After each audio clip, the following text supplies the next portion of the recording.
And happy Friday, everyone. We finally made it to the end of the work week. Hope you're all getting out there and enjoying some of that vitamin D that we've been spoiled with. We've been unusually warm, especially for the month of December. I mean, after all, we are still in fall and only a couple of weeks away from winter, and we are talking about record-breaking heat. Yesterday was the third straight day in a row that we saw some cities break daily max records, and today we could very well see a fourth, especially for those areas away from the coast, including our desert communities. Now, as we take a look at yesterday's record heat, Escondido was one of the big winners. They topped out at 86 degrees, beating their old high of 84 that was set back in the 1950s.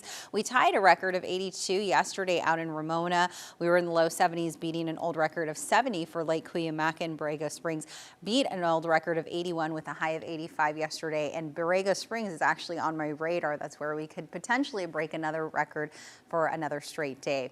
All right, our satellite radar composite continues to show those low-lying clouds. We have the return of onshore flow providing a nice sea breeze, but it's also bringing back in some of those clouds, especially along our coastal areas. The clouds were thick enough to warrant a dense fog advisory, mainly impacting the coastal areas. It's going to expire at 9 o'clock. I don't think it's really useful right now because we're actually not really looking at that dense of fog, especially for the coastal areas, but just keep in mind the major freeways, even though you're seeing good visibility, you may exit along those surface streets and the visibility may all of a sudden drop. So just keep that in mind. As we take a look outside, nothing but clear skies out there. However, we are going to have a mix of low clouds this morning, transitioning into high clouds later on this afternoon. So the sunshine won't be nearly as abundant as yesterday. In fact, speaking of those high clouds, you could actually see some of them kind of filtering in addition to those low clouds, like I just mentioned along the coastal areas. Conditions right now are in the low 50s across the downtown and Escondido area. Spots like Julian, though, already in the 70s. I'm gonna have to double check that number because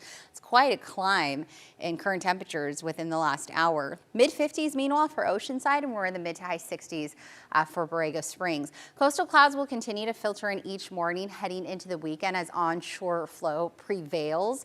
And despite the slip in daytime highs this weekend, we're still going to be remaining above seasonal. Now, today's highs, we should typically be in the 60s, while we are going to see plenty of 70s and 80s, anywhere between 5 to nearly 20 degrees warmer than where we should be for this time of the year. That ridge is ushering in that warmer air, and it's also keeping the storm track well to our north. So that's going to remain the case at least for the next 7 days or so.